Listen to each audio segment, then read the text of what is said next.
来参加今天的这一场特别的演讲。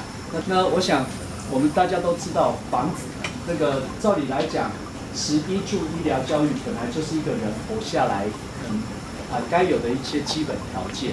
但是很不幸的是，房子这件事情被炒作，变成是一个盈利的东西，所以变成很多年轻人得面临到薪资也没有很高，甚至被压低，然后但是房价却很高的这个情况。那所以如何用创新的态度、创新的方法，走出一条新的出路？而这个新的出路不只解决住的问题，还同时把环境的问题，还有社会的问题一起解决。那这个就是我们今天所要跟各位介绍的主题 ，co-housing， 住宅合作社。那也就是说，简单来讲，在我们现在的世界的运作里面，它是把所有东西都丢到市场，什么东西都是变成可以贩卖，透过市场来操作。但是这个过程中产生很大的问题，而忽略掉作为人所一个该有的基本的居住的权利。那 co-housing 是走另外一条路，是透过人跟人互助合作来解决住宅的问题。所以，我们今天很高兴邀请到 Celia， 她是从英国来的。那他们呢？她其实蛮年轻的，她大学毕业5、6年，然后她大学念的是这个永续发展系，英国有这种系还特别。然后呢，他之后他就一直在投入这个 co-housing 的这个计划里面，他同时也很投要在我们永续设计的这个社群里面。所以我想，我们今天就来邀请Celia 来跟我们介绍一下她的经验。Yeah, thank you very much for having me here today. It's my pleasure to talk about this project and my home, where I've lived for 5 years. 很高兴大家来听今天的这个演讲啊。那我待会要介绍主题就是这个住宅合作社的一个案例。那我自己在这里也已经居住了5年了。Like you were just saying, housing is a burning issue in the UK as well, and so for me personally, this project has been really transformational in opening up my options for housing. 那就像我们刚刚谈到的，这个住宅问题已经是一个几乎是全球，特别像英国，已经是一个几乎会掐死人的一个议题了。那所以然而这个 co-housing 这个住宅合作社，它对我来讲是打开了一个全新的视野，也提供我一个新的选择。So just to give a small introduction into what Lilac is, it's a housing cooperative designed around co-housing design principles. It was built in 2013. 那我先给大家一个基本的一个概念哦，这个计划LILAC 这个计划呢，它最早是从2013年就开始启动的。那他们是以住宅合作社为一个运作的原则开始。Yeah, so I think you were just saying the 3 main aspects of LILAC is an acronym which stands for Low Impact Living, Affordable, and Community. 这个 LILAC 它是由3个概念的整合。第一个是一个低冲击或者低碳的一种生活模式。第二个呢是一种付得起的是可以在你的经济的能力里面付得起的模式。第3个是一种人跟人合作的社区生活。Thank you. So we were really motivated to address these multifaceted challenges of housing in the UK. We didn't want to just isolate ourselves to fix one problem. We wanted to address the issue of unsustainable housing, so very wasteful of energy. We wanted to address the lack of affordable housing, particularly for low and average wage earners. And we also wanted to address the issue of increased isolation in society.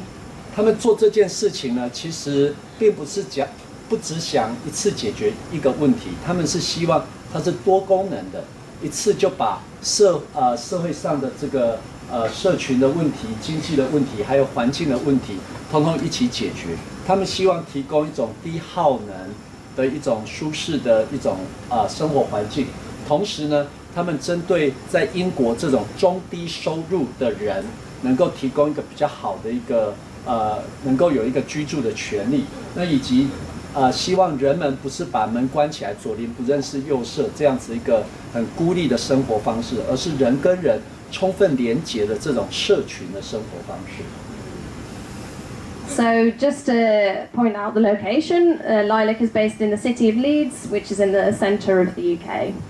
那这个计划的位置就刚好在英国的正中央它在 Leeds 这个城市这里。And so Leeds itself, this is the city centre in the bottom right-hand corner, and Lilac is about 3 miles out from the city centre. 那他们在选这个点的时候，也必须要考虑到生活的方便性，所以它这个合作社离市中心大概是3英里的距离。那个市中心就刚刚在右下角那个地方。One of the great reasons we chose this location was that it provided a lot of sustainable transport options. So there are multiple bus routes that run into the city centre. There are some local train stations nearby, and there's also a canal which provides a cycle route directly into the city centre. 那为什么选这里？另外一个很重要的原因是，它在交通上可以提供很方便的低碳的交通模式。举例来讲，他们附近就有好几条很重要的公车路线。那此外呢，它就在一条运河的旁边，那条运河的旁边刚好就是一个自行车道，所以他们希望住在这边的人尽量靠公共运输或骑脚踏车来解决他们上下班的问题。So this is an image of the canal. My commute every day is along here. 他每天上下班这个交通就是从这个运河旁边的这个独立分开的自行车道来走。So, although Lilac was built in 2013, it actually took 7 years before that for the idea to become reality. 尽管我们刚刚讲2013年开始起建，但是整个构想、整个酝酿以及集结呢，大概是从2006年就开始了。I always feel bad to summarize those 7 years just on one slide because it was a lot of hard work for a lot of people. 尽管我只用一张投影片来说明这7年，但是你可以想见，这7年其实是许多人他们共同努力，然后经历很多讨论，然后经历很多那个困难克服，那最后才达到2013年他们可以盖。So you can see that for the first 3 years, really all we did was discuss what our vision would be, and it took that many conversations to all be able to agree on a vision. 那所以你可以看到前3年几乎他们都一直在讨论，在凝聚共识，凝聚他们的愿景。And then from sort of 2009 onwards, which is when we registered as a society, that's when we moved into the phase of developing the actual site and employing professionals and growing the community. 然后一直到2009年，他们开始正式登记成为一个责任有限合资企业。那这等于是一个法人。所以当他们有一个正式的法人之后呢，他们就开始可以聘用一些职业人士然后引用一些资源等等。所以真正的启动是从2009年开始。So how did we do it? Some of the key inputs were 6 years of hard work and determination from ourselves, from the members. We were helped by developing a very clear business plan and the vision that I mentioned. HCA stands for Homes and Communities Agency, which is a sort of branch, a governmental organisation who supported us a great deal. The professional team was vital, and these are some of the organisations who helped us, including architects and our designers, project managers, and of course we had each other's support. OK， 他们怎么做到的主要有5大要素。第一大要素整整花了6年的努力时间来决策来讨论，来厘清这些大家的想法。那第二个呢？第二个很重要的要素是他们有一个很清楚的一个财务的一个规划，还有愿景，也就是经济运作模式一定要进来。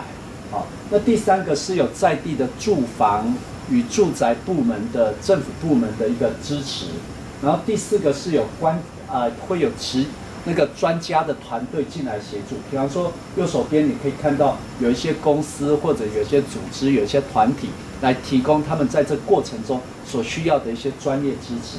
那更重要就是他们彼此之间互相的支持。So here is the site. When we were looking at it, so this whole square used to have a primary school on it. It was government land, and they demolished the school and built a different one further up the road. OK， 那他们整个住宅合作社就是在现在你看到那个方框里面，那个方框本来是一个小学，那后来呢，政府把那个小学给拆了之后，在另外一个地方干一个更大的，所以这个它就留了一块公有地出来。The development in the top right corner is still owned by the council. It's a sheltered housing for people with learning difficulties. So that left this L-shaped piece of land. And part of the reason Lilac was able to buy this was because it was undesirable to normal developers, because there's a sewerage pipe that runs through the site there, and you can't build on top of it. So they couldn't get the density of housing they would need to make enough profit. OK， 那这一块整块都是公有的地哈，右上角那一块还是属于政府的，它是给一些学习障碍的人在那里有一个类似像学习中心这样子。那为什么这块地政府没有把它卖给一些开发商来开发呢？主要是因为那一块地的这个左上角底下有一个那个卫生下水道，大的管线通过。那所以呢，对开发商来看，它无利可图，因为它必须要开发有一定的足够的面积，它的那个建蔽率要够大，它才能够有钱赚。但是那个地方是不能开发，所以呢，建商也没有兴趣。So at this point we brought in our architects and they drew up this design for us. So you can see some of the classic features of co-housing design here. The 5 buildings around the edge, which all face inwards, are the private properties, so there are 20 properties altogether, ranging from 1 and 2 bedroom flats and 3 and 4 bedroom houses. 好，后来呢，当他们取得这块土地之后，他们就邀请建筑师来画图。那你在这里可以看到住宅合作社几个共同的特征，比方说他们现在是有5栋是给私人，就是他们的成员来住的。那有几个共同的特征，就是他们房子都共同面向一个中心，然后呢，一个 one of 20 property. 哦呀 ，OK， 那总共有20户住在这里面，那有些是那个2个床的比较小间的，然后有些是2房的，有些是1房的，有些3房的，比较大。So each of the private properties has a small garden or a balcony, so that's their private outdoor space. But the rest of the space, all of this, and all the central areas are all shared. 那每一个独立的这个住户都会有一个属于自己的一个小庭院空间，或者有自己的一个阳台或走廊。那除了属于个人的部分，他们还有一大块是属于公共的部分。Some of the other classic features of co-housing is to have a shared common house, which we have here. So nobody lives in this property, but it's a resource that we can use and our wider neighborhood can also use. 那另外一个住宅合作社有一个很典型的一个特征呢，就是他们有一个是属于公共的一个空间，在这公共空间里面没有人住在里面，但是呢，他们会发挥一些社区的功能。即便是没有住在这里面的人呢，也可以邻居他们也可以来共同享用这个公共的空间的相关设施。And the final feature to point out is that all of this area is pedestrianised. So the cars are limited to 1 car park here and another car park there. And we actually only have 10 car parking spaces, even though we have 20 properties. So those sustainable transport options were really critical in convincing the planners that this would be enough car parking spaces for us.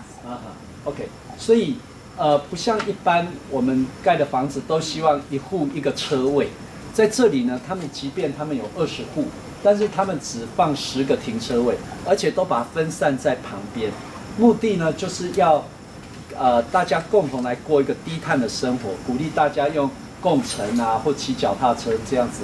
那当然这个观念呢，我们在跟建筑师沟通的时候也花了很大的功夫。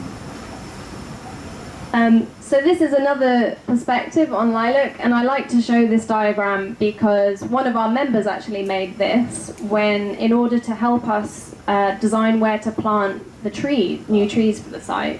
OK， 那这个图我现在秀给大家看，这个其实是我们一个成员所画的。为什么画这个图呢？其实是要帮大家一起讨论哪个地方可以种什么植物。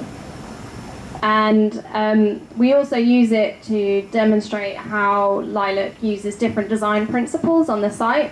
So I've mentioned most of these already, but that I suppose as well, we've also thought about the orientation of the whole site in order to maximize sunlight in the right places. 各位要了解哈，在英国是比较是暖温带的气候，所以它冬天是蛮冷，所以那个房子的坐向的设计。确保每间房子在冬天的时候都能够有足够的阳光是很重要。所以各位有没有看到那个阴影？他们必须要确保每间房子它的坐向摆法，在冬天的时候是可以有足够的日照。Okay. And this is what the site looks like now. Now Google has updated itself. 好，这个是那个更新版的哈，他们盖好之后。And it gives you a little bit more of a sense of how the spaces look, and so you can see up in the top left corner the rows of the allotments, the small growing gardens that we have, and this in the very top left is a small pocket park. So this is a public space that we made available to the local community. OK， 那他们这个再给大家看一下配置哈，你可以看到最左上角，他们把它变成一个小小的口袋公园。他们不会说这个基地是我买下来之后就完全我用，他们是开放一些是跟邻居共享的，大家都可以共用的公园。然后呢，再下来一个就是他们社区的菜园，用来种他们自己社区的食物。And so this is an image of what the site looked like when it was empty. 这是一开始的时候。And afterwards. 那这个是那个建设后的样子。So, to go into the 3 aspects of lilac a little bit more, we'll start with low impact living. And the basic principle that we were thinking about was that if you design good infrastructure, like low impact infrastructure, then that will support sustainable behavior. 那当他们在思考如何设计的时候，我刚刚有讲到3个层面，还记得吧？就在低碳的这种环境，还有那个付得起的经济啊，还有社区生活。那他们思考的是这整个如何要达到低碳的设计，所以在一开始在基础设施的设计上面，就必须设计到人的生活很自然的就会过一个比较低碳的一种方式。So I'll talk a little bit more about all of these features, starting with the material and the design. So we used a sort of fabric-first approach, which is similar to Passive House. So in Passive House standard would be completely off-grid, and I think that's Code for Sustainable Homes 6. Yeah. So Lilac is between Code for Sustainable Homes 4 and 5. OK， 那在就先从这房子的设计开始了嘛。那英国是冬天是蛮冷的，所以他们在设计上面，他们很强调这种绝热隔热的这种设计。所以在英国有把那个房屋的隔热的设计把它分等级，就这有点像你穿这种衣服跟穿到那个羽绒衣，羽绒衣隔热效果很好嘛，那这种隔热效果很差。如果1到6级的话，他们差不多在4级跟5级之间。Thank you. So we invested in the choice of building materials as a priority, and so we decided to use straw bales. It's a really good material in the UK, it's very cheap. This was grown locally on a farm near Leeds, And we were actually able to use the barn in the farm as a flying factory, a temporary factory, in order to build the panels. Okay. 好，那如何做隔热材质呢？其实我们在市面上可以常买到很多隔热材质，但那隔热材质常是有毒的、化学的。那他们使用的是在地很容易就获得的这种稻草而这种稻草的好处是，它的工厂是随意只要有一个空间就可以加压形成这样的草砖，作为一个很好的在地获得的这种隔热材质，作为建筑的材料。So the building method that we used is a proprietary design called mod cell, where these wooden panels are prefabricated off-site and then craned into position. 他们这有点像预铸的概念就先把那些材料。那个隔热的材料，还有它的模板都做好之后，然后再移到现场来组装。The members were actually able to help construct these panels. Mostly, we didn't construct the project at all, but we were able to go volunteer. 好，那因为这里面呢，需要人力蛮多的，而且它技术性其实没有那么高，所以他们不是专业的工程建筑工人，但是他们作为成员，他们也可以参与这个当做义工来帮自己打造自己的家。So you can see one of our members enjoying sitting in her new windowsill. 所以这是我们的一个成员他很高兴的坐在他未来的房子的这个窗户上面。I'm not sure we were much help. 不晓得这样应该有没有帮助到，不知道啦。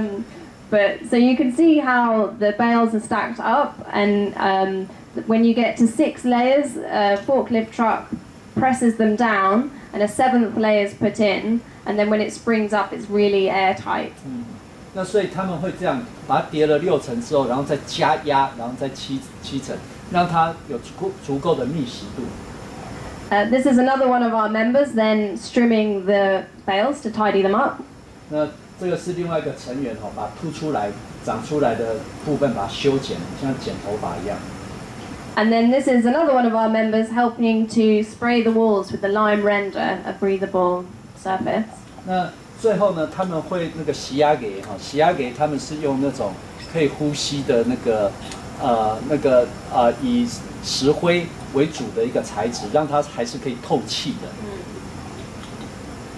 And some of the other features that Lilac has are triple glazed windows. So this is showing the condensation on the outside because it's so well insulated.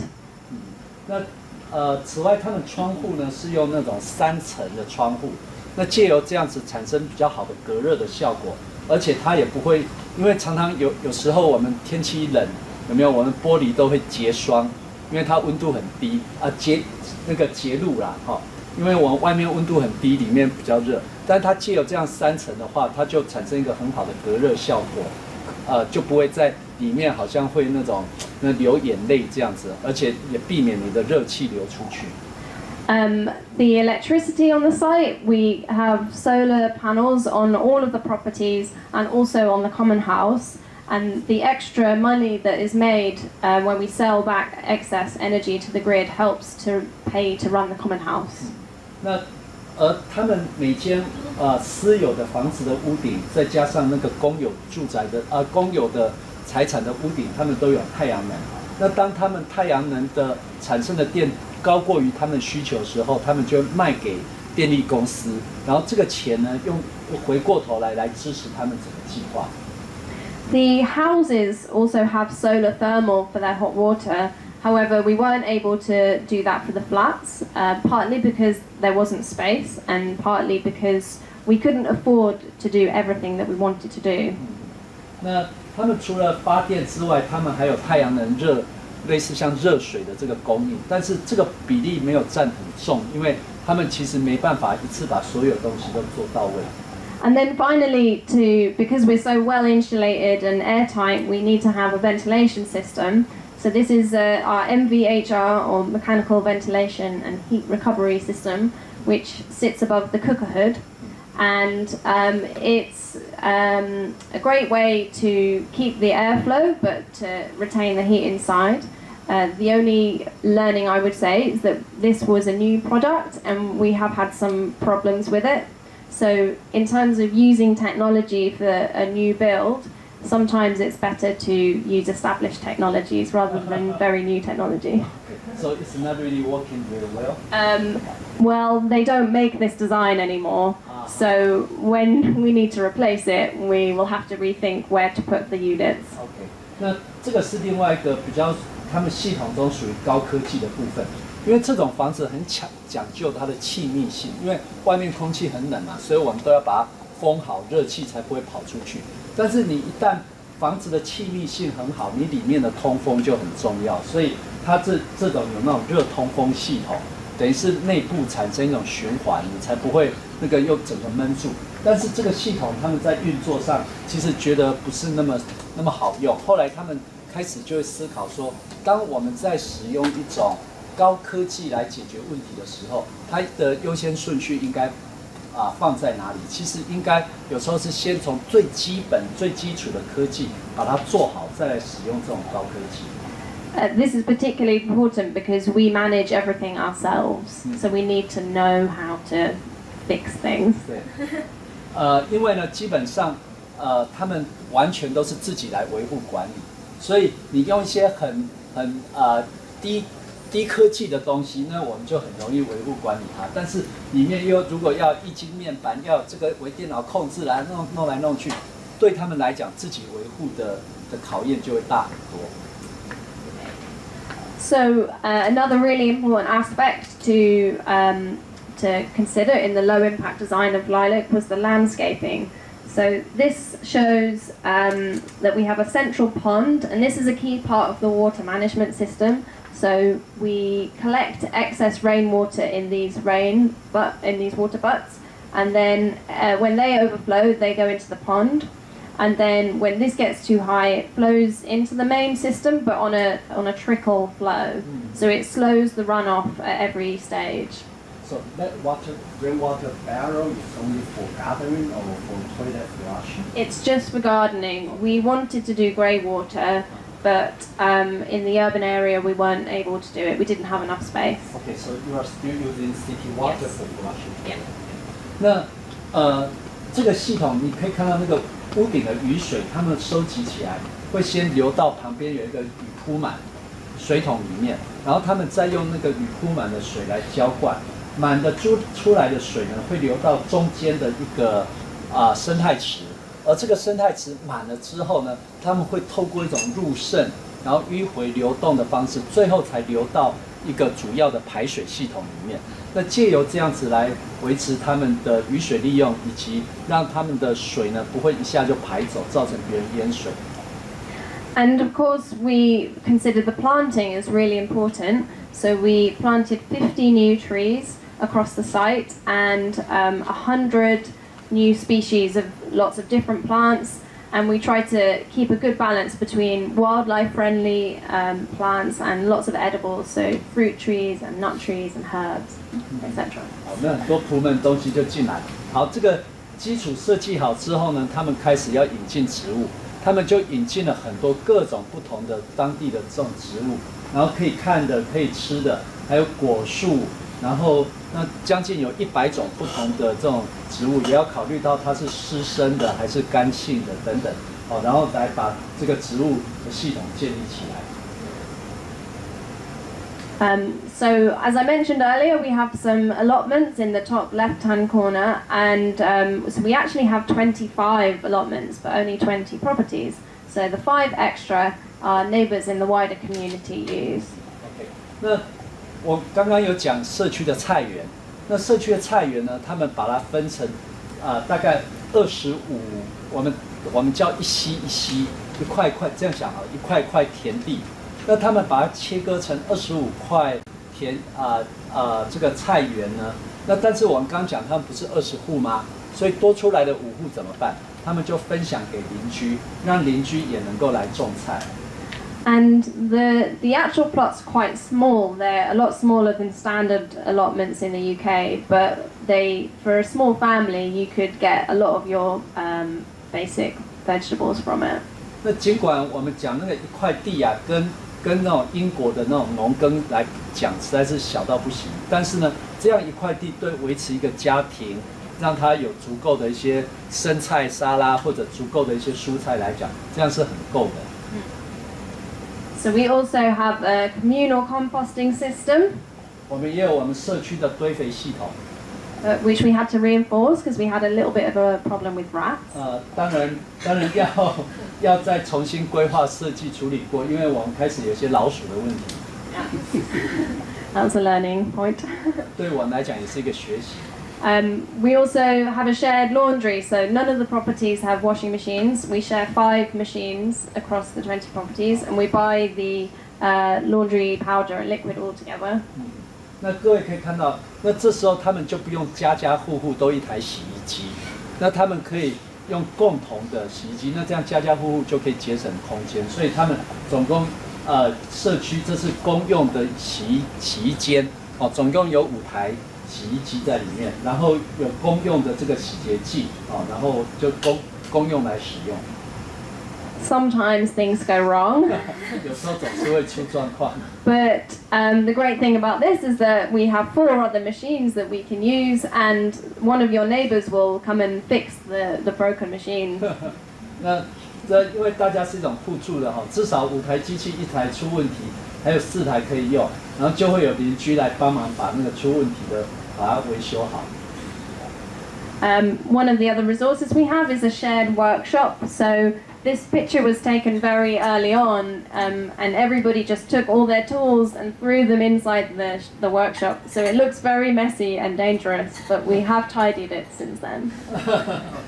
那这个是他的工作那个工具间哈，因为其实当每个人家里都一支电钻，其实没有必要，1年也没用几次，所以他们就有一个共同的这种工具间，然后我们要的什么电钻啊，各种工具都放在里面。那一大早大家就会要用的人就拿去用，然后用完再拿过来归还，这样看起来有点乱啊哈。不过后来这个是早期，后来他们都整理的比较好。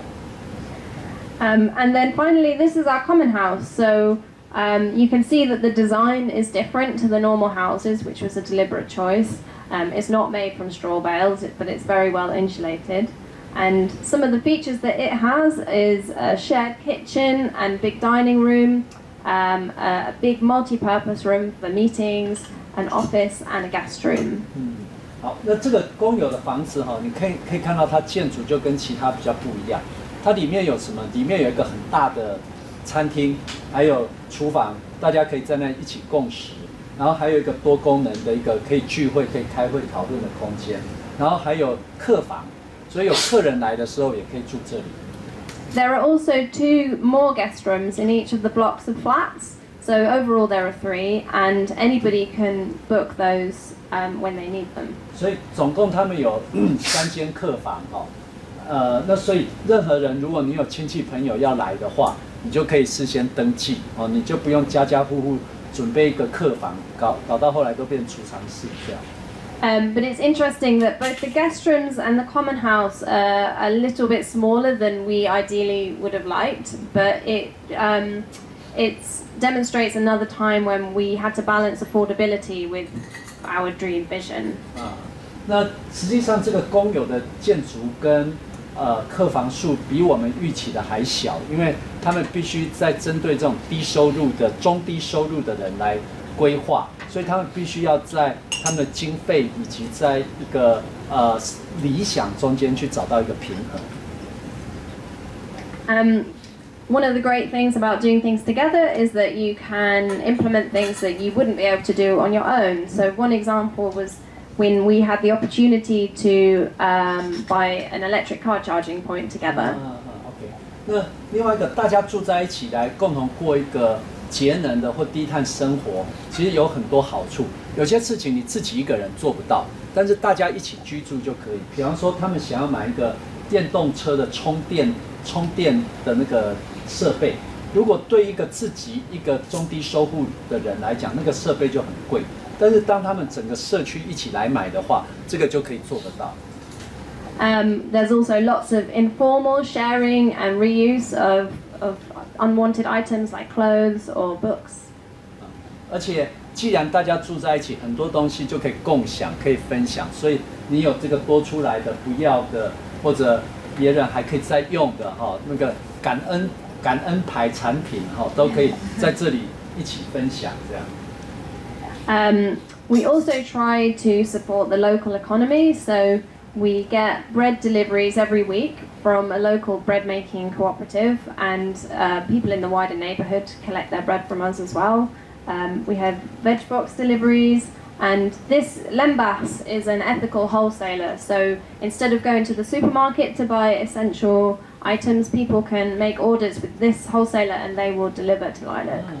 They're delivered directly to the community. Okay, great.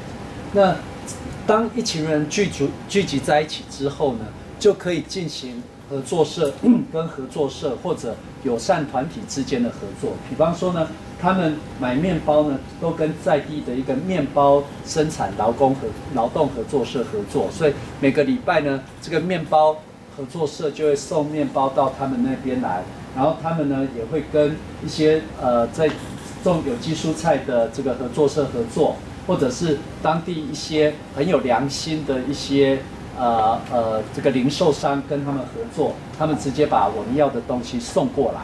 所以透过跟这些比较有良心或者是这种合作社跟合作社之间的合作，他们来支持在地的一些经济发展。And then finally, this slide is a comment on how when people have secure and affordable housing, it's very interesting in how it can affect their choices of where they might work or how they spend their volunteer time.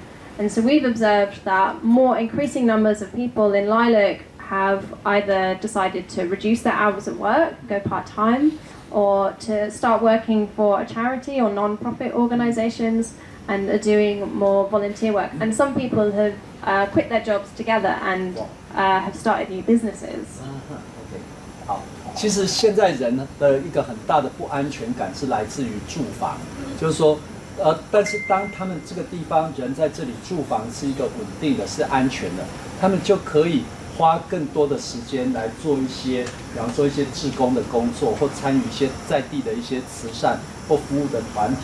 那他们发现住在这里面的人，他们从事这类的活动的比例都有增加，甚至有人呢就很勇敢的把工作辞掉，去开启他另外一个事业。好，所以他们会发现，透过这个过程中，人的工作模式也跟着改变。So in this way, the low impact design of Lilac extends beyond just the boundaries of the physical site into what people are doing in their lives. 所以像这样子呢，实际上这样子住宅合作社对社会的影响不会只发生在这个范围里面，而是对周遭的这种各个组织啊，在地经济啊，都产生一定程度的影响。So moving on to the second main aspect of Lilac, the affordability. This is probably the aspect of Lilac that is most unique. We decided to use a pioneering new legal and financial model that has never been used in the UK before. Oh, so this is the We are the first one and the only one currently. 好，那这个最独特的呢，就是他们的经济模式，如何让每个人都是付得起的。而这样子的经济模式，连在英国也是头一个用这样子的一个经济模式，那所有成员是可以用付得起的方式来运作。The model was thought of in the 1990s, and it was designed to try and help the situation of key workers, such as teachers and nurses, no longer being able to afford to live in the city, in particular London, but also elsewhere. You mean the idea of co-housing? The idea of this particular model, which I'll talk about. OK。那这个经济模式最早的，它是设计给这些老师啊，或者有固定收入的这些人，他们不用很辛苦的在城市里面生活，他们可以在比较近郊里面，然后来解决他们住的问题。Before I go into the model, I'll just give a little bit of background about the Lilac's development costs. The pie chart we're most interested in is this one on the right, where our money came from. So it's worth pointing out that we got a grant from the government, this yellow area, which was specifically for using the mod cell design for building, because it was the first time it had been used for residential. and so members had to raise the rest of the money. 好，那我们来看这个住宅合作社，它要怎样来运作哈？各位可以在进入它的经济运作模式之前，我们先来看它的收入跟支出是怎么在进行。他们的收入来源里面呢，各位可以看到有一块那个黄色的有没有？那一块黄色是来自于政府的赞助。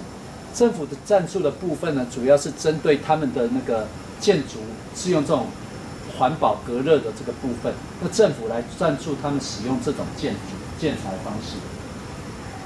So the model is called MHOS, or Mutual Home Ownership Society. 好，他们这样子模式呢，称之为共同居住所有权，这要怎么讲？共同的住宅所有权的这种这种团体的模式。So we 共 own. 有住宅好了。Yeah, Okay. it's hard to work the translation. So in an MHOS, all of the land and the properties is owned by the society rather than individual members. 好，所以它的关键点是，这个所有的财产呢，不是属于个人的，而是我们共同持有的，或者是这个协会或者这个合作社所持有。However, the MHOS is registered as a cooperative and is controlled by its members, and only residents of the project can be members. 好，那他们的运作是这样，整个财产是登记在这个合作社底下。那合作社由谁来管理呢？由成员来管理。成员是谁？只有住在这里面的人可以是成员。And then the MHOS then issues a member a lease, which gives them the right to occupy a specific property. 而当你成为这个成员的一员的时候，那你就有权在里面拥有一块属于你个人可以使用的空间。So we can see here that this diagram shows that the cost of buying the land and building the homes is divided into equity units. So overall, Lilac issued 2.5 million equity units, and on day one they were each worth £1.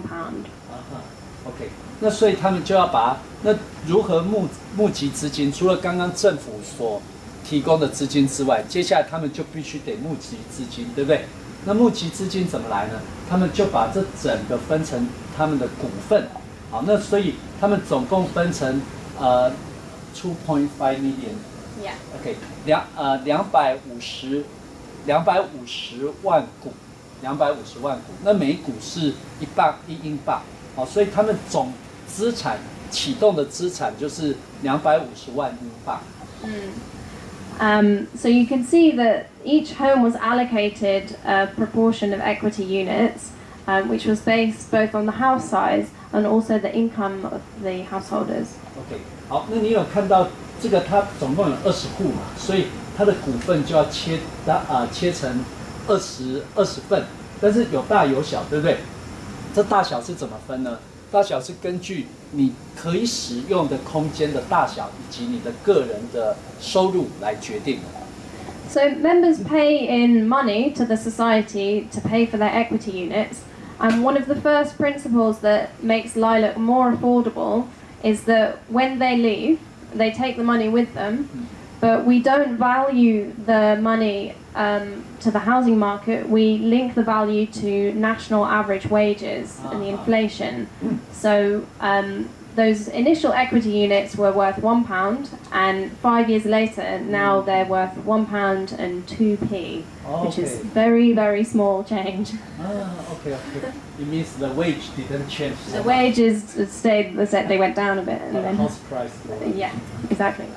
那它这个很有趣的一点哦，你看我们公司股票常卖来卖去，然后那股价会波动很大，对不对？他们这里的股价的定义不是用市场价格、市场的房价来定义，而是用你的那个全国的薪资的变化。比方说全国比方说我刚加进来之后，然后几年后我要搬走，我要退股，对不对？好，那合作社你刚初有放一笔钱进来，那合作社要在那个退股还给你那个股份，那还的钱呢，就不是用当时的房价的钱，而是用你当初比方说投入1块英镑，那你要退的时候呢，全国的工资增加，比方说增加2%，那你就变成是1.02英镑这样子还给你。所以它不是用市场价格，也就是说它的股份的价格不是价值，价格是用薪资全国平均薪资变化来算你的股份的价格。So how do members pay for their homes? Initially, all members are required to pay a 10% deposit of the build cost of their property. They then have the option to pay in more money. We call it additional capital if they have that available, and that then the rest of the cost of their equity units they would take on as debt. Like debt. Debt. So Lilac took out one big mortgage with an ethical bank, but then the member would owe Lilac to pay for that debt. OK， 好，那他们怎么运作呢？刚开始，每个要加入的人呢，必须要付10%的房价的费用，就是那个价格这样把它切开来，切块20块饼之后的你负责的那一块的10%。那剩下来不够的话怎么办呢？他们是由整个合作社去跟银行去借钱，好，那所以呢，等于是不是由个人去跟银行贷款，而是由整个合作社去跟银行贷款。So members make monthly payments to Lilac, and this helps to cover the maintenance costs and insurance and other service costs. And if they still have debt to pay, then it covers the debt repayments.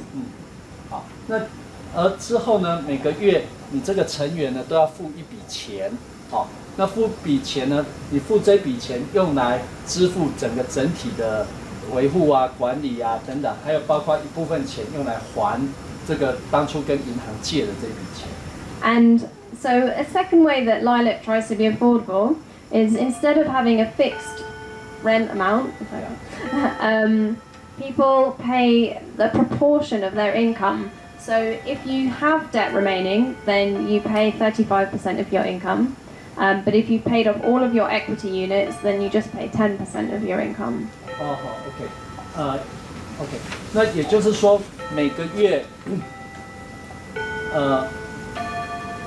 你的股份里面每个月都要付一部分的钱，好，然后如果说你的那个你付的钱已经超越你所要付的债的部分的话，你每个月只要付10%的你的总收入。然后如果你的债还没有还完的话，那你就要付35%的你的总收入，这是你的上限。这样了解吗？就是你银行帮大家去借钱，对不对？那借完钱不是都会有一块块这样分开来，根据你的大小等等，所以你有一块你要付的债务，然后你要付的债务里面呢，如果你还清的话，你只要付10%的你的收入中的10%作为整个社区运作的这些。那如果你的债还没有还完的话，那你就要付35%，最高到35%你的总收入。So this diagram shows the real equity unit allocations when Lilac was first built, and it also just shows the deposit payments. These dark grey areas are the extra additional capital payments, and then the light grey areas are debt. 好，这个图这样就更清楚了。这个是当初盖这个房子的所有的资金的投入，所以然后呢，要投入的人呢，我们就分成20块。那有些人比较大，有些人比较小，比较大的人他住比较大等等的，好，那也根据他的财力等等做这样子的一个划分。好，那每个人一开始要付出的就是一定要付出的就是10%，好，你要为你所居住的权利付10%的部分。然后你财务比较多的人呢，你就再付那个额外的资金，额外的资金。那这不足的，他们就会去跟银行借。好，那所以现在有那个最浅色那一块，就是所谓你的债的部分。那所以你的债的部分里面呢，有些人他的债都还完了，那他每个月他只要付他总收入的10%。那还没有还完的，就是那个灰色还没有到顶的，那他就要付35%。他总收入的35%每个月来还这个债。So it also shows the third mechanism for how LILAC is more affordable. So here we can see the thick dotted line, or maybe I'll show here, represents the full build cost of that property. So if somebody's income isn't high enough to pay for 100%, they can take on less of the equity of their property down to a minimum of 90%. So an example is this person in property G has only taken on 90% of the build cost of their property. So this makes the project more accessible for people on lower incomes, and it works because other members of the society's income is high enough to take on a little bit more. OK， 所以他们有一点那种共同分担的作用哦。好，整个你要负责的那个建筑的那一块，假设是100%的话，那有些人经济收入没有那么好，那他可以不用付到100%，他最低可以付到90%。那他不足的部分呢，由其他的经济能力比较好的部分的人呢来加以贡献。所以各位可以看到那个饼有没有？如果100%的部分就是他所要负担的，他的股份里面所要负担的建筑的费用里面，在这样子。那如果他经济不够的话，我们允许他到90就好。那其他不足的人，有其他人付110%等等，这样来共同承担。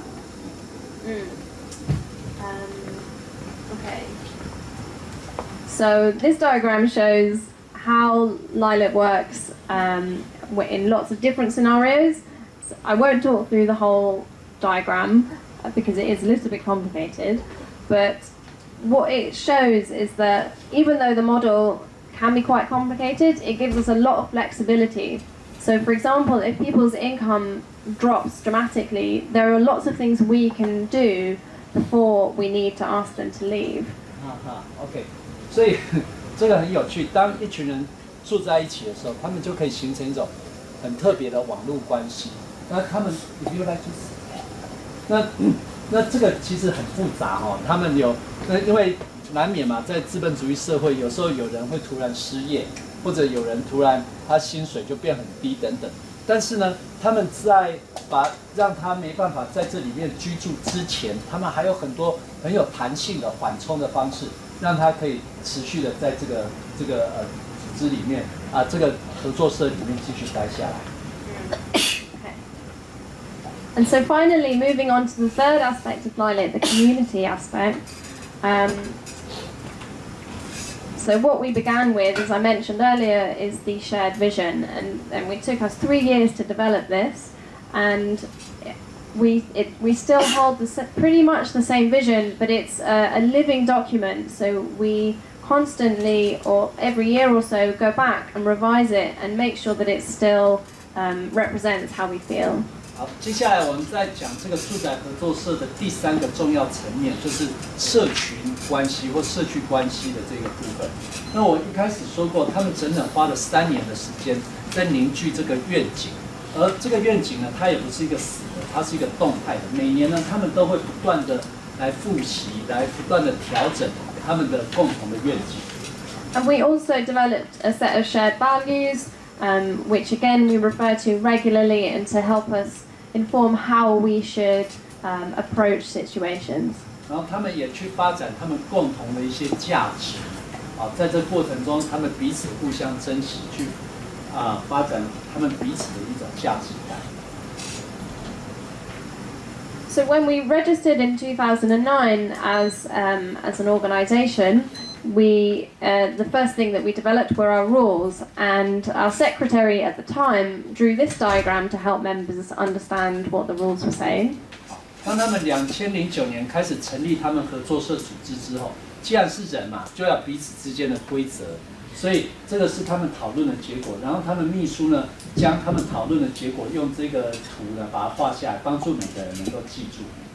And basically what it says is that, so we have a board of directors, which have legal and financial oversight over the society, responsibility for that.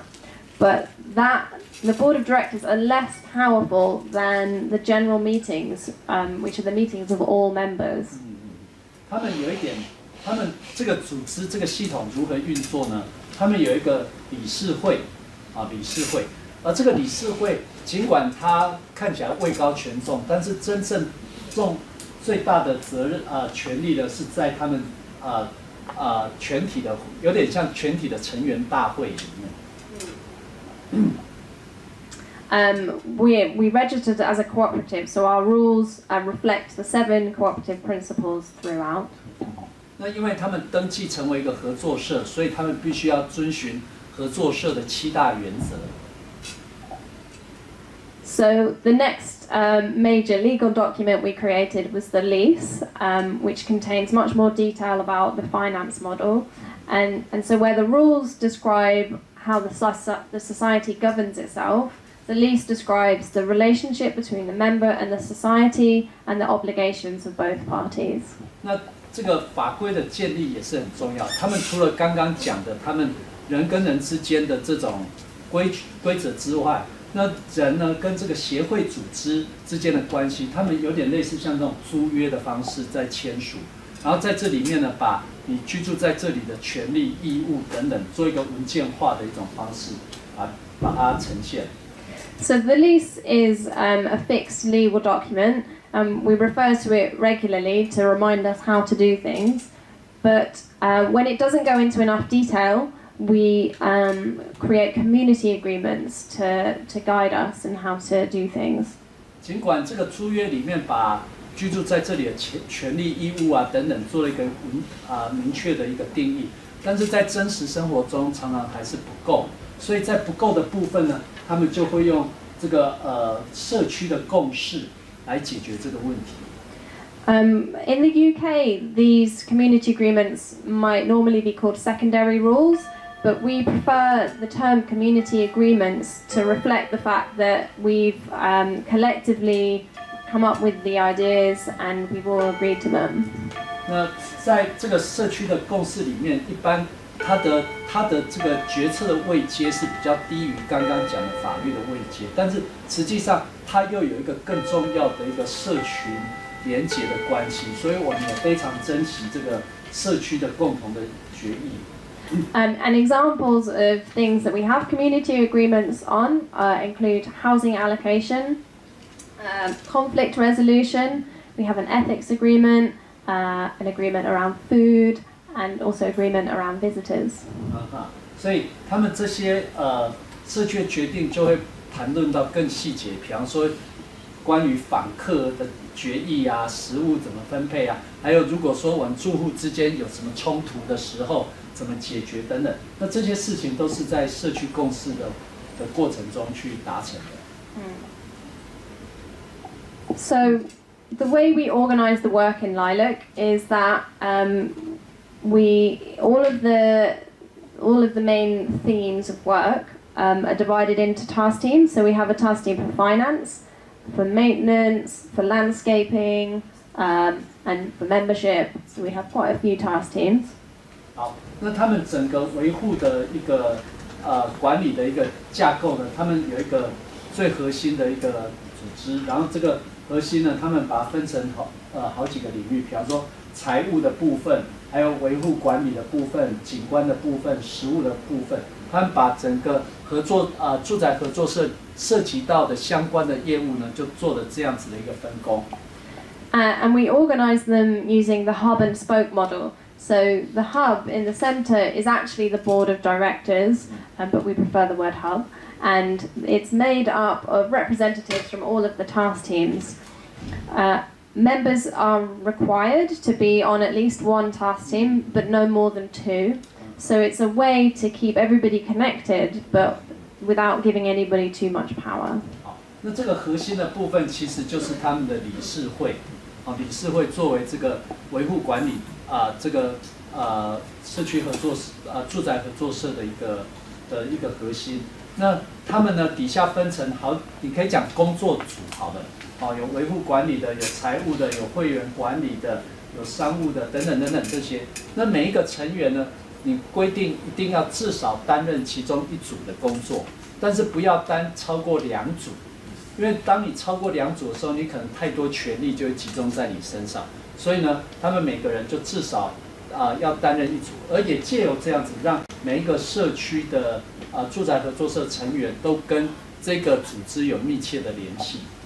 And it might be worth pointing out that we didn't start with this model. We started in the development phase. We had a group who called the development group who were leading the development, and then the rest of the membership weren't that involved.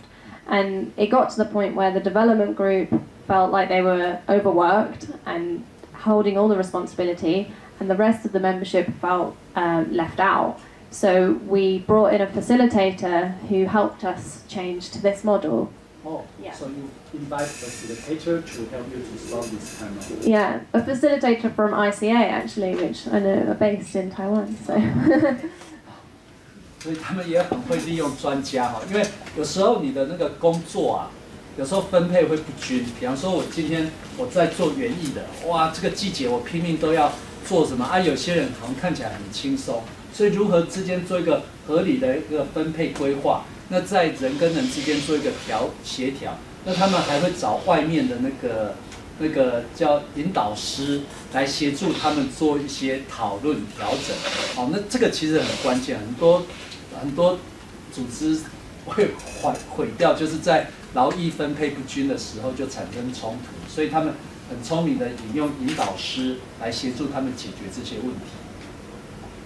So another really fundamental part of Lilac's organisation is that we use consensus decision making. So consensus is different from majority voting, and instead when we need to make an agreement, we will discuss ideas, sometimes for a long time, maybe months if it's a very major decision. And so in an attempt to reach a proposal that is at least acceptable to everybody. 那另外一个对于他们这个住宅合作社很重要的一点，他们是采用共识决，而不是多数决。常常多数决就会产生多数暴力，所以他们这个反正人数也不多嘛，20户，那所以他在20户里面呢，他们的决议是以达到共识决为目标。那但是有时候那个共识不容易达成，他们宁可花很长的时间，不断的沟通，不断的修正，来最后达到共识。So we find that usually we end up with decisions that are much better because they have had the input from lots of people. However, it does require commitment from members to learn the process, to be committed to work in the best interests of the society, to trust each other and to be patient. 那所以常常经过这种共识决，尽管花比较长的时间，但是他们的结果其实往往会比一开始更好，因为在这过程中，大家有更多的想法的贡献啊、交流等等。但是共识决要达成其实不是很容易，它必须要人跟人有足够的互信、足够的支持、足够的这种认同、开放的态度等等，才有办法达成。This didn't work. This doesn't normally look like this. But I can tell you about it anyway. So this is actually my favorite part of Lilac's model. Shall I see if I can get it up on the other file? OK， 好，这个很有趣哈。他们如何？这个都是社区经营里面很重要的一块。他们如何去解决他们决策的问题？他们弄了一个这种决策矩阵。很酷诶，把数学跟这个放进来，决策矩阵，他们如何在里面用决策矩阵的方式 Let's see. Oh, yeah. I don't know how. Oh, there we go. So, this is the decision-making matrix, and we found this extremely helpful in streamlining decision-making in the society. So, what it basically says, I've put down there. Right. Okay. Yeah. 那一般这个用决策矩阵来做决策，会比我们常常一条直线性的这种决策会来得有用。在这里，他来跟大家介绍。So it basically says that when there is this much money involved and it has this much impact on the society, then you should follow one of these processes. 那当涉及到，比方说，必须要花到多少钱的时候，那你必须要经过这3个主要的一个思考的程序。And the idea is that it empowers task teams to make decisions that are appropriate at that level, which has the benefit that only major decisions need to come to the all-member meetings. Oh, okay. So it's kind of chaotic structure that if it's a routine, then the task teams can make the decision. They just have to minute the decision. Okay. 所以他们其实有点像一个结构树这样子哈，就是说，如果花的钱很少的话，那可能就是比较低的那个工作团队就可以自己决定。但是如果说涉及到超过一定的金额的时候，这个决策呢就必须要回到会员大会里面来做决策。And we found it's very rare that people disagree about how to categorize a decision, so this has been very useful. 那为什么这个好用呢？是当我们大家在一起讨论的时候，还没有直接进入议题本身，而是我们一开始来规范，就怎样的情况要进入到哪里，怎样进入到哪里的时候，这时候大家很容易得到共识。所以先借由这样子，再来进入实际的议题，就比较容易往前进。So as well as governance and process being very important, a second very, very important aspect is community glue. So these are all the nice things that we do together and for each other that help stop us want to kill each other. 在一群人里面，诚如我刚刚讲的，当然这个组织架构很重要，它的决策的过程等等很重要。但是还有一个很重要的关键呢，就是如何让人的情感能够彼此连结起来。So one of our members put this picture on, and I think they found it amusing because it's got celebrating with some champagne. But then we also do lots of children-friendly events and play games and have music in the common house. 那在这个公共的那个建筑物里面呢，是他们彼此聚会，有一些共同活动的时间哦。比方说这个照片，你可以看到他们在喝香槟，在庆祝一些事情。然后有时候他们会有一些小孩子一起聚会的活动啊，或者一些各种的社区的活动都会在这里进行。And there have been lots of really nice examples of community glue that have emerged since we've moved in, such as parents helping to pick up their children, other people's children from school, and also, for example, when a new baby is born, I think we've had 5 babies, the community will cook meals for the new parents for 2 weeks. For 2 weeks. 帮忙坐月子。OK， so 当他们搬进去之后，如何建构一些人跟人的连结的机制，是在这个过程中自然产生的。比方说，他们会发现有些小孩要接送，你也要接送，我也要接送，那何不我们就轮流大家一起来接送？那他们从搬进来到现在，已经有5个小孩子在这个社区出生了。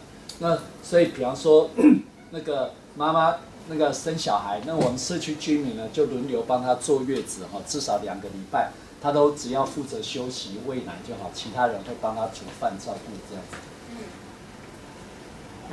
So of course we eat together lots of times. So we schedule 2 shared meals in the common house every week, one in the weekday, one at the weekend. We move the days and the times because lots of people are busy at different times, so we want to make them accessible to everybody. 那他们也会有一起共食的时间哦，他们每个礼拜会一起共食2次，但是他们不会把那个时间给定死了，因为有些人会在不同的时间点忙，所以借由这样子比较灵活的时间，让更多人有更多交流的机会。And so it's completely voluntary to sign up if you'd like to cook or wash up or eat. And if you sign up just to eat, then you pay a token, which costs £2.50, 100 NT, and you tend to get two meal, like 2 courses, and that's quite cheap in the UK. OK， 那他们这整个都是自愿的哈，你可以自愿填，你是要负责煮饭，还是你只是来吃？那只是来吃的话，你大概一餐就要付2.5块吧，我刚没听错，大概合台币超100块钱台币。那在英国100块钱台币吃一顿饭，那是非常非常便宜的。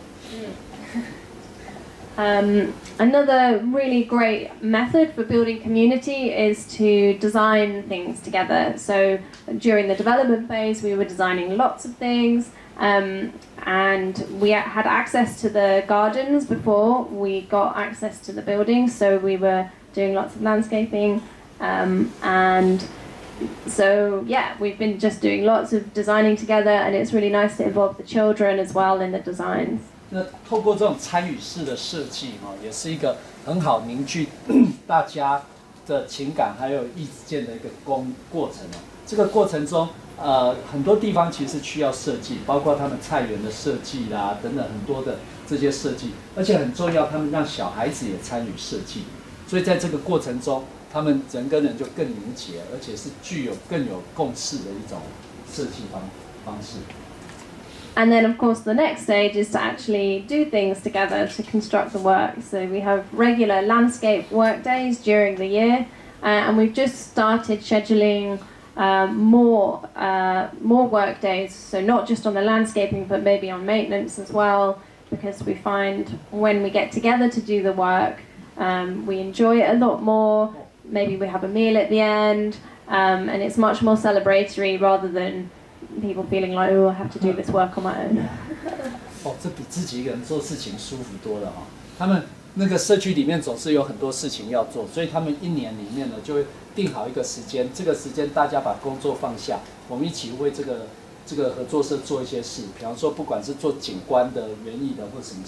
那所以他们可能前一天呢就做设计，设计好之后，第二天呢就大家开始动手做，然后动手做。可能当天呢就可以又一起吃饭，吃饭的同时又庆祝谁生日谁生小孩谁怎样。那透过这样子把那个透过合作，然后来完成社区的工作，这样绝对会比你一个人在那里做，然后边做边抱怨会好很多。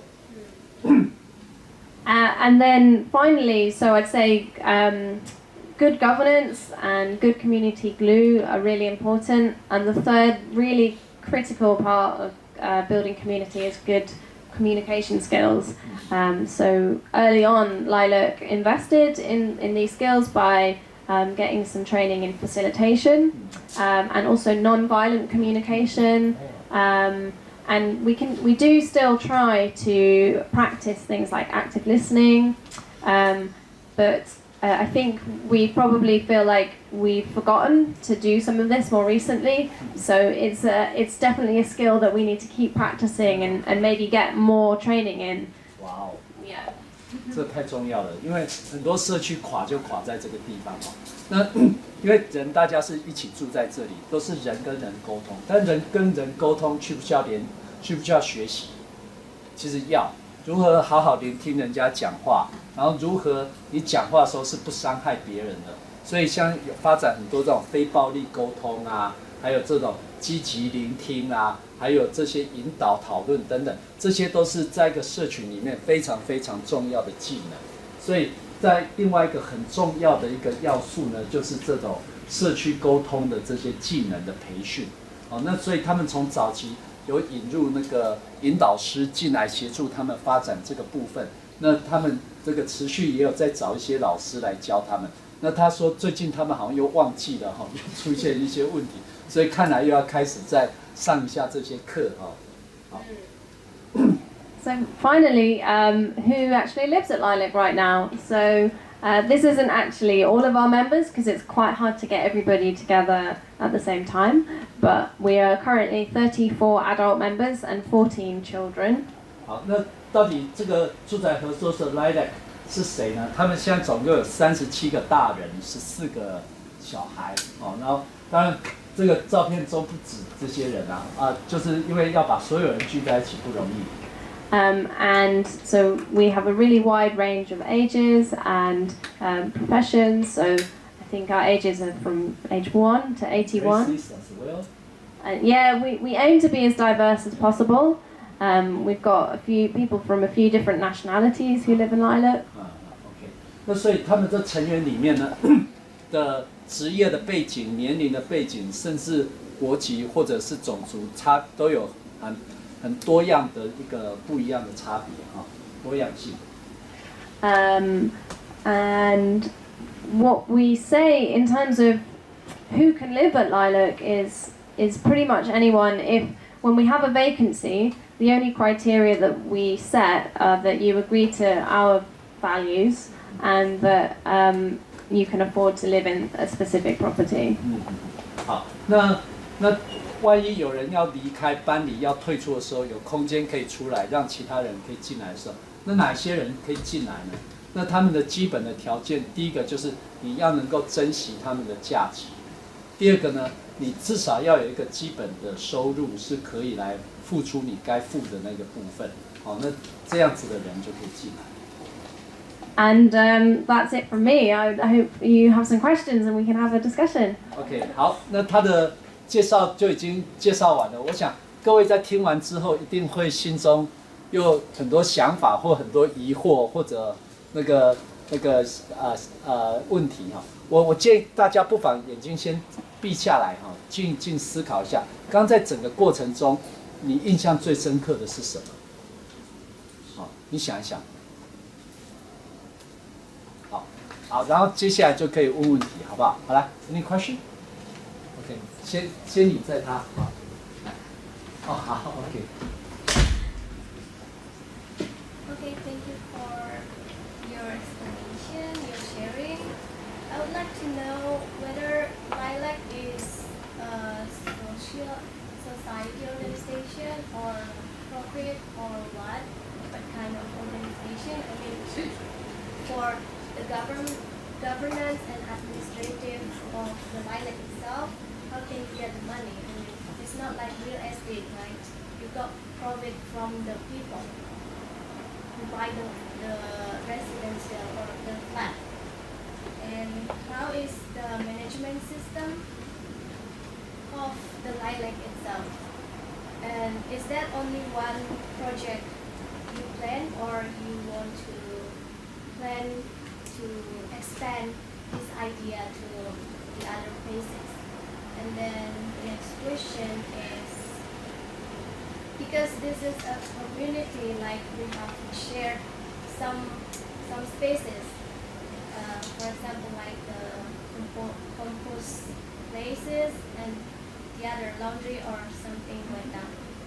How do you bring the community in order to, I mean, like, deal with community is very difficult in practical things, because yeah, we have lots of different backgrounds, lots of different value.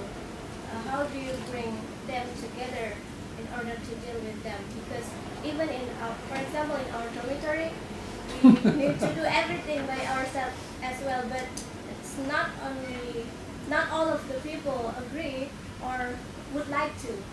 And then the next question is about the... 哇，你要不要一个 I might need reminders. Is that okay for you? Yeah, I might need to write them down or remind, but the sustainability of the ownership of this flat. I mean, is it possible that I live there forever? Because I see it's lower than 2 years or more than 2 years, something like that. If like that, it means my neighborhood will not be as sustained as no, because this is for sustainability living as well. The neighborhood as well is very important. I mean, it might be the next year I will have a different neighbor, and the next year it might be a different neighbor, something like that. So it might not sustain for the neighborhood sustainability. You got my point? I'm not sure I understand that question. Sorry. Because I saw you explain about less than 3 years you can stay there, or more than 2 years. Okay. I'll explain like on the finance area. So I can explain what that means. whether I can stay there forever. Okay. Like Yeah. maybe Okay. my children stay there after I died. And Okay. if like that, it means the sustainability of my neighbor will not. I mean, you Okay. Yeah. So 你可以用中文翻译吧，没问题。 no, No? I cannot speak. OK，so 我很简单的翻译一下，他问了几个重要的问题，因为前面几个我都忘记了，我从后面记起来哈。那首先他问的一个是成员的问题啊，那成员刚好讲起来有好像2-3年就转变就翻转，那我们讲永续，那如果邻居常常换来换去怎么办？然后还有如果我死掉，我传给我这个股份能不能传给我的小孩子？还有那个在一个社区生活中，这个人跟人还有工作分配始终是一件很麻烦的事。光住在宿舍里面，有些人就是摆烂，什么都不做。那你怎么解决这样的问题？还有以及一开始这个组织 Lotting， 它的这个组织，它是不是它到底是一个怎样子的一个法人形式？它会只希望就这一群人自己这样住而已吗？还是他会想要再去发展很多个这样子的一个系统？还有什么？忘记了，想到再说。OK。Yeah, I've got some of the questions. So the first question was, I think, around is the project trying to make a profit or non-profit? So we're not trying to make a profit. We're just trying to provide housing, and there is a mechanism in the UK where cooperatives who are fully mutual, so they only trade amongst themselves, can register to be like tax-free, but because we do get an income for the solar energy that we sell back, we don't qualify. So we do pay corporation tax on the very small amount of profit that we make, but we may not always make profit. OK， 好，那他刚刚问的问题是，这个合作社组织到底是不是一个盈利机构？好，那在英国里面规定呢，这个合作社它是一个不盈利的，它的目的是以照顾社员为主，所以以他们这个合作社来讲，他们是以照顾提供他们的社员的一个居住的条件为主。但是我们刚刚讲过，他那些太阳能，他有卖电卖给那个电力公司，所以他们就一定程度上有盈利。所以就这部分而言呢，他正常的合作社是不收取，政府是不会收盈利所得税，因为它不是盈利机构嘛，它是照顾它的社员。但是因为他们有电有卖出去，所以在这个部分，政府有跟他们收盈利税，但是那个金额很少。So the second question was around, are we looking to expand or develop other projects? So the first thing to say is that Lilac is purely this physical site. It's not an organisation that has an office or exists anywhere else. It's just this housing project. So although we have considered maybe buying more houses to expand our residence, we're not looking to develop another site somewhere else. However, we definitely want to support other groups who are doing the same thing. So one of our task teams is the learning task team, and as well as holding events, we also give talks like this, and we invite groups who are in development to come to Lilac, and we help facilitate them move their plans along. 好，基本上他们并没有他们是一个住宅合作社，所以他们并没有打算要再去扩张、买更多的地等等整个发展起来。相反的，他们会想要去支持其他团体自己发展出这样子的住宅合作社，所以他们也会办一些教育，就像他今天来这里演讲，也是来分享他们的模式。然后呢，他们也会提供其他的团体，比方说来参访、来学习等等。所以借由这样子，他们来把他们的理念跟运作的模式来扩张出去。I need a reminder of the third question. 第三个问题 ，What's the third question? The ownership.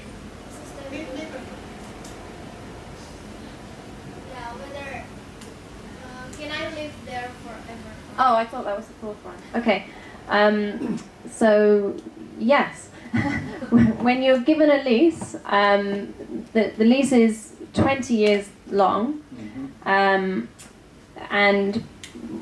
on the last day of the lease, Lilac will reissue another one. It's only 20 years because of an obscure law in the UK. So, yes, you have the permanent right to live in the society. The 3-year thing that you spotted was just about, it was just a little mechanism in the model to discourage people to move in and move out very quickly. So Lilac holds back a little bit more money if you move out within 3 years. OK， 因为那个到底能不能常住在这边哈？那他们的合约呢？他们是签20年，这是英国法规规定可以签最长的时间。那到了最后一天呢，20年的最后一天，他们也还会继续续约，所以理论上你是可以长久居住在那边。但是为什么前3年他们会定一些比较高的门槛，进出的门槛？主要是他们不希望你来住一下，然后没多久就走掉，所以他会让前3年的门槛高，进出的门槛高一些，这样。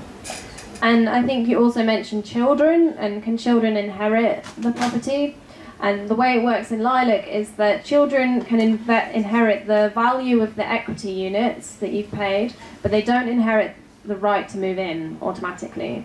So the children can apply to become a member if they want, and if they don't, then we will recruit a new member, and when the new member moves in, they will get the value of the equity out. 好，那如果那个他的资产能不能继承呢？如果我有讲错的话，请在做英文比较好的帮我补充一下，因为那 CPU 已经有点过热了。好，是这样，如果你死掉的话，你的那个你在里面的股份是可以继承，但是不代表你就有居住权。所以呢，你如果说大家衡量一下，你这个人呢，那习惯不好啊，这各方面都不好，会倒屁倒蛋的。但是我们决定不让你住的话，那我们会开放给另外一个人进来。那他缴的钱，然后我们就回过来，你继承你爸爸妈妈给你的这个资产，但是不代表你这个人就有权利可以住在这里。好，这样没错吧？好。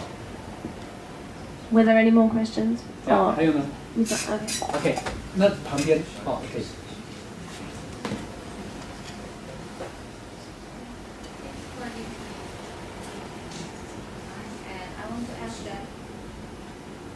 In this payment, do you including the electricity bill and water? Electricity bill and water, and then like you're using the solar, right? And is there any like extra electricity needs in this residence? And also, is there any prohibited electricity things like you say that you share the washing machine, right? Is there any share things, or you cannot bring this thing to your home or something like that? Okay. 好，那个他刚问到就是有一些共有的这个部分啊，那我们不是有用到一些电的部分，那他们付的钱是不是也包含了这些所有的这些电啊、水啊等等的支出？那刚刚不是有讲有卖电吗？好，等等这个部分他们到底怎么分的？还有一些公有的东西，他们可以把它拿回到自己家里去放吗？等等的哦，所以在公司之间的这条线是怎么划定的？ Yeah, so the 35% payments or the 10% payments do not include electricity or water bills or council tax. So that's. So they got to pay individually by themselves, right? OK， 那这个就使用者付费的概念，就是说你不管付你的总收入的35%或10%，并不包含你自己的居住的支出，所以你自己的水费、自己的电费要自己付。 哦，不然这样很多人就随便乱用电或乱用水，很容易会这样。还有包括你的那个房屋税的部分，也是你要自己付。And so yeah, if you use your appliances during the day when the sun is shining, then it is free. But yes, if you have to use it at night, then you just have to pay. Any extra energy that is generated from all of the properties doesn't go to the individual resident. We don't get the money. The money goes to Lilac, and that helps pay for the common house. OK， 那他们刚刚在那个共有建筑物上面的发电板，这发电板的卖的钱并不会回到每一个家户，而是用来维护的公共维护的费用。And in terms of, is there anything we're not allowed? So yeah, the obvious one is that we don't have washing machines, and I believe when we have agreed collectively to not have tumble dryers because they're very energy intensive and we don't need them really. How do people dry their house? They just hanging them up. OK， 那因为那个这种烘干机非常耗能。所以各位可以看到，他们有共同的洗衣机，但是他们没有共同的烘干机。那所以烘干的部分呢，你就自己拿到家里自己晾。But as far as I'm aware, there aren't any other restrictions on appliances that you would have in your own home. So I don't think there are any other restrictions members have for what they do in their own home and what they buy. 那除了这些规则之外，那在你自己的私人的空间里面，没有其他什么约束这样子。好，还有问题吗？好，然后再你OK。 Thank you for sharing. I have two questions for you. One of the lilac group's material is strong. Yeah. Since it's plant-based, will it be decomposed? Okay. Well, when I said the forklift truck pushes it down and then you get the 7th layer in, so that makes it really, really dense. So it's actually very sort of resistant to water and to pests and fire resistant. So yeah, it's actually more fire resistant than normal housing in the UK. Well, theoretically, we haven't tested it. So yeah, I guess they've tested it somewhere. It has a design life of 60 years though, so I'm not quite sure what we'll do in 60 years, but yeah, it should last a long time. OK， sorry, I translate you.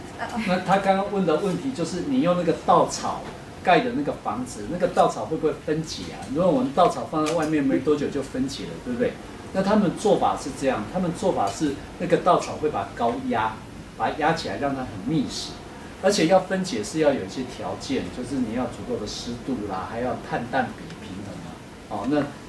那一种情况，他们的这种技术的设计是让它可以用60年的，而且在那高压高密度的情况下，它甚至连耐火的程度，因为它是压得很密实的，甚至都比很多的现有的绝缘材料都还要好。OK， 那来第二个。Second question is, in your opinion, what was the hardest part of your project, and how did you overcome it? 好，那他整个计划中，他觉得最困难的部分是什么？好，然后如何解决，对不对？ Well, so I wasn't involved during the development phase, so but I think probably the biggest barriers we faced were during that phase. Development phase. Yeah, so in the 7 years that we were developing the project, I wasn't actually involved. But yeah, we faced many barriers. I'm trying to think possibly some of the challenges that were maybe most difficult to overcome were actually the social problems. So, for example, we had a very difficult decision to make about who to join. There was one property left, and we had 2 eligible households, and deciding how between those 2 households really divided the community. and it has left an impact that has still lasts. It's still talked about now, and this was long before I joined. So yeah, I think that how you deal with the people problems or situations is really critical. 所有问题技术不是问题钱不是问题，最大挑战就是人。所以在这个过程中，你如果问他遇到最大的问题是什么，人跟人之间的关系的处理。以他的例子来讲，他们曾经面对过一个情况，就是他们有一个有一个可以有新一户进来的一个机会，但是比方说有两户人家想要进来，到底选谁呢？然后开始他们就曾经发生过，里面就两派不同意见，有人支持 A， 有人支持 B， 哇，吵半天。那后来呢？后来某人还是进来之后，这个过程就造成在社区里面人跟人之间的一个伤痕会在那边。所以如果说问说最大的困难是什么，还是回到人跟人之间的关系。And just to add, because you said how did you overcome it? So recently we had a property become vacant, so we had to recruit for it, and we were very worried that the same thing would happen again. And we overcame it by designing a process together. So we took several months and we met lots of times, and we got everybody involved into creating a brand new community agreement.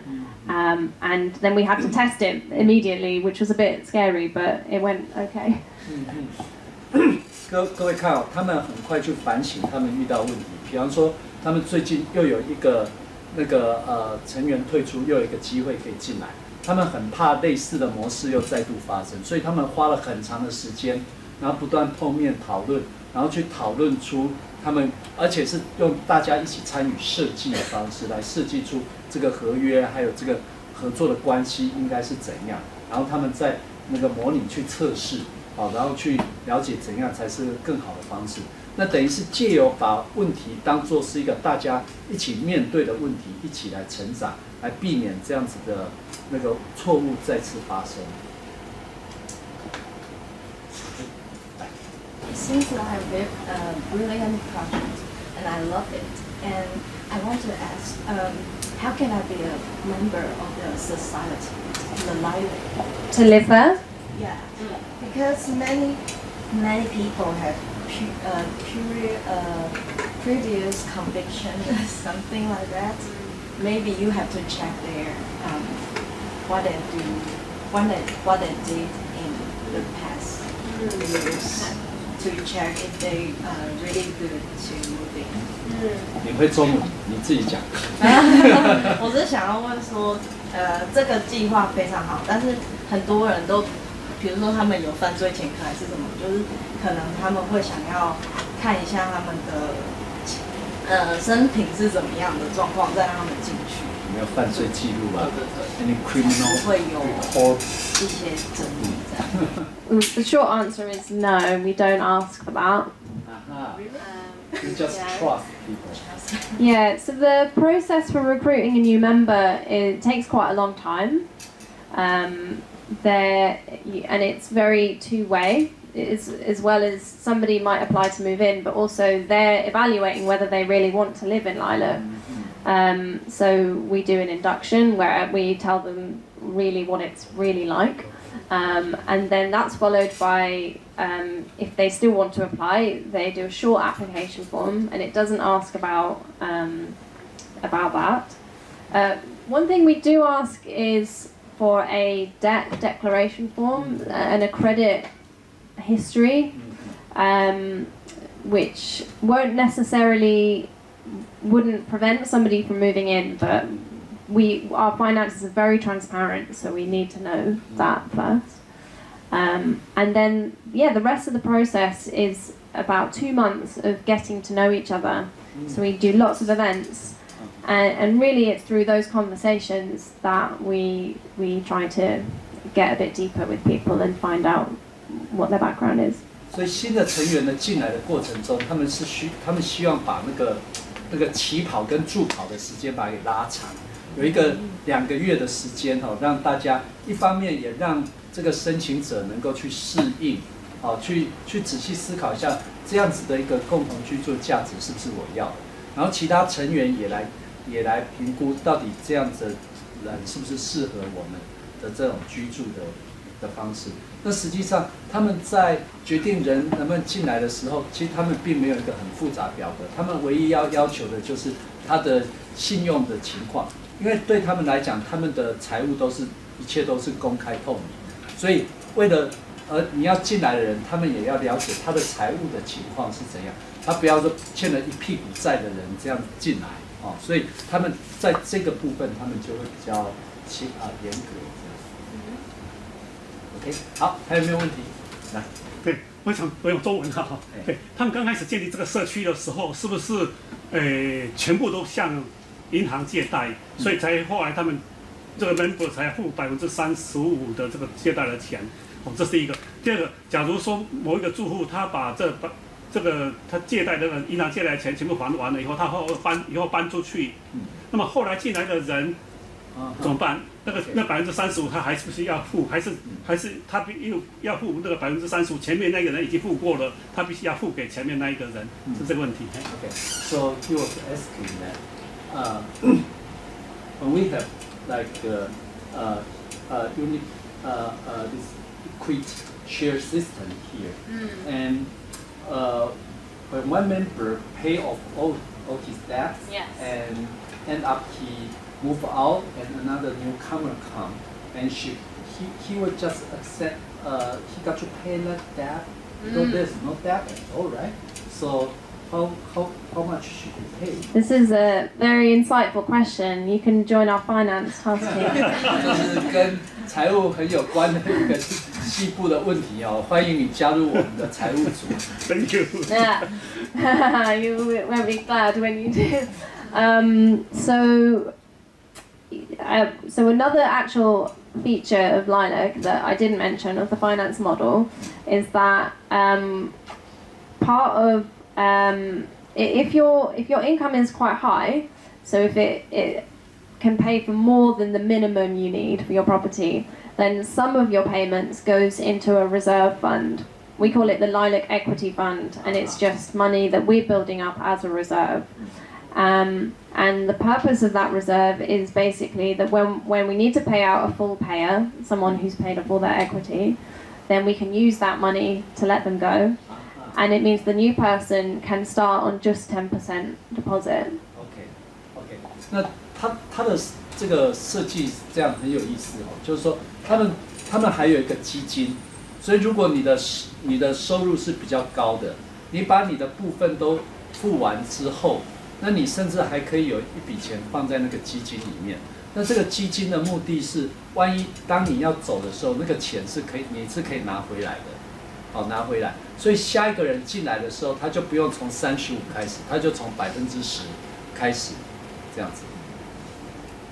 So yeah, the aim is that Lilac is always as affordable for new members as it was for the original members, and that apart from the 10% deposit, which is always all members will always need, we should always be able to allow people to join just with that deposit. So 那他们的目的是要设计到一个可支付的付得起的状况，所以尽可能让其他人是可以从10%，他只要一开始付10%的那个股份的那个部分，他就可以进来。But it is unfair for the people and the second people, right? The first people who should pay the 35 debt, but the second one does not to pay anymore. He just pay only 10%. is that what you mean? Yeah, you just mentioned when new member can. Oh no, sorry, 10% deposit. Deposit. 10% deposit, and then pay 35% of their 他 income. 再修正一下，就是 10% confusing. There's two things. 这两个事情，因为两个都是10%。第一个是10%的那个一开始启动的一个那个叫什么股金吧，好。Everybody has to pay this. Everybody pays it, yes. So if this person leaves, we have to pay them all of this money, but they can join and take on that area as debt. No, they don't have to have. So if that house costs £100,000, they don't need £100,000. They just need £10,000, and then they pay the rest as debt. So when people leave, Yeah. and the whole finance system will pay back the whole. Yeah, the whole finance system will pay out all of this, that reserve fund, and then the new member can take that on as debt OK， and pay 35% of their income. 那应该是他是离开的时候，那一笔钱就还给他，然后但是那一笔钱该承接的就是由新来的人来承接那一笔钱，然后他那一笔钱，那我们常买房子那个我比方说我刚开始投资房子，然后后来房价涨了，然后好像我就应该拿多一点，对不起，他们没有，他们是跟着你的工资的变化，然后而不是根据市场的价格变化再给你。所以当你离开的时候，把那笔钱拿走之后，然后后来承接的人，他也必须要承担那一笔费用。那只是那个部分还是由银行来，他们有一个等于是银行的水库在缓冲这件事，然后中间还有一个共同的基金。有点复杂，我还不是搞得很懂，只能慢慢在研究。OK， 好，还有没有问题？